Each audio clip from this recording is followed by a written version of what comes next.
അങ്ങയെ എങ്ങനെ ചന്ദ്രനോടുപമിക്കും,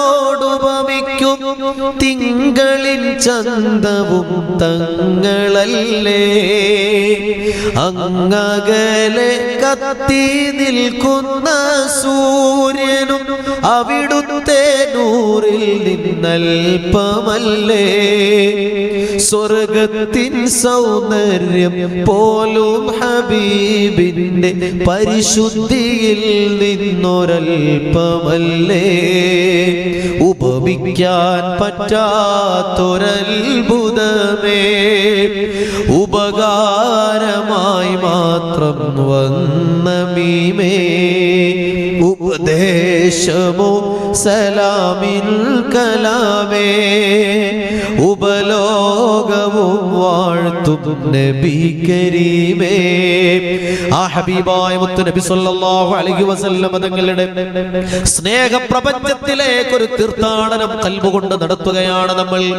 ആ പരിശുദ്ധമായ മദീനയിലേക്ക് ഒരുപാട് അകലെ നിന്ന് ഒരു തൂവൽ പക്ഷിയെ പോലെ പറന്ന് നമ്മൾ ചെന്നിറങ്ങണം.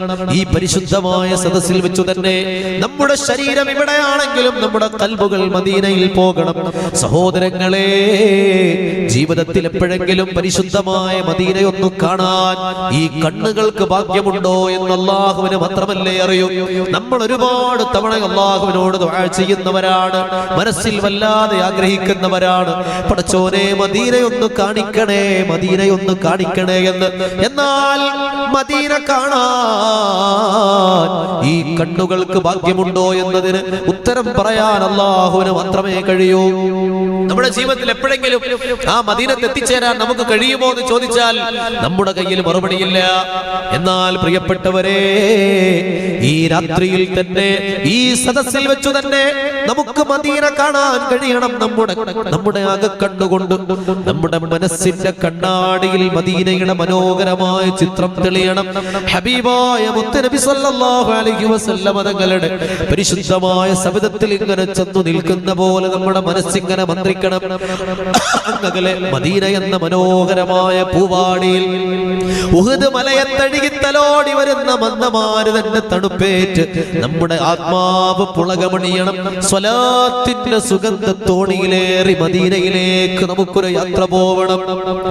റോസാദളത്തിൻ ചെണ്ട്, റോജാ റസൂലിൻ ചുണ്ട്, രോമാഞ്ചമാല കണ്ട് തീരാത്ത ജായിബ്.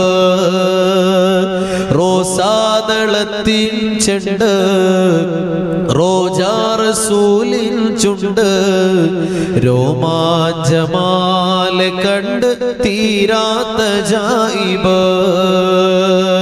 ഹബീബായ മുത്ത് നബി സല്ലല്ലാഹു അലൈഹി വസല്ലം തങ്ങളുടെ മനോഹരമായ പുഞ്ചിരിക്കുന്ന പൂമുഖം ഈ ഹൃദയത്തിന്റെ കണ്ണാടിയിൽ ഒന്ന് സങ്കല്പിക്കാൻ നമുക്ക് കഴിയുമോ സഹോദരങ്ങളെ? നമ്മുടെ ഹൃദയമാകുന്ന കണ്ണാടിയിൽ ഹറാമിന്റെ കറകൾ വീണ് മലിനമായി കിടക്കുകയല്ലേ. ഹറാമായ ചിന്തകളാൽ നമ്മുടെ കൽബ് ഒരു കുപ്പത്തൊട്ടി പോലെ മലിനമായി കിടക്കുകയല്ലേ. ആ കൽബിന്റെ അടഞ്ഞു കിടക്കുന്ന വാതിലുകൾ നമുക്ക് മദീനക്ക് വേണ്ടി തുറക്കണ്ടയോ? മദീനയിൽ നിന്നൊരു പ്രകാശം നമ്മുടെ കൽബിലേക്കൊന്ന് കടന്നു വരണ്ടയോ? കരിമ്പാറ പോലെ കടുത്തുപോയ നമ്മുടെ കൽബുകളിൽ കണ്ണുനീര് വീണ് നനഞ്ഞു കുതിരണ്ടയോ? ഹബീബായ മുത്ത് നബി സല്ലല്ലാഹു അലൈഹി വസല്ലം തങ്ങളുടെ ആ പരിശുദ്ധമായ പൂമുഖം നമ്മുടെ മനസ്സിന്റെ കണ്ണാടിയിൽ ഒന്ന് സങ്കല്പിച്ചു നോക്കൂ. 1000 സൂര്യശോഭയോടെ, 1000 ചാന്ദ്രിക ഭാവത്തോടെ റോസാപ്പൂക്കളുടെ മനോഹരമായ വിടർന്ന പുഞ്ചിരി പോലെ ഹബീബായ മുത്ത് നബി സല്ലല്ലാഹു അലൈഹി വസല്ലം തങ്ങളുടെ ആ പരിശുദ്ധമായ പൂമുഖം നമ്മുടെ കൺമുമ്പിൽ ഒന്ന് തെളിഞ്ഞു വന്നാൽ ഈ വരികൾ ഞാൻ കേട്ടത് മുതൽ എനിക്ക് റോസാപ്പൂവ് കാണുമ്പോ ഈ വരികളാ ഓർമ്മ വരാ. ഉടനെ അറിയാതെ ഒരു സ്വലാത്ത് ചുണ്ടുകളിലൂടെ കടന്നു വരും. റോസാപ്പൂക്കളെ കുറിച്ച് പണ്ഡിതന്മാര് പറഞ്ഞിട്ടുള്ളത് അത് അമ്പിയാക്കളുടെ പ്രകാശത്തിൽ നിന്ന് സൃഷ്ടിക്കപ്പെട്ട ഒരു പൂവാണെന്നാണ്. എത്ര മനോഹരമാണ് ഈ റോസാപ്പൂക്കൾ അല്ലേ? ഈ റോസാപ്പൂക്കളുടെ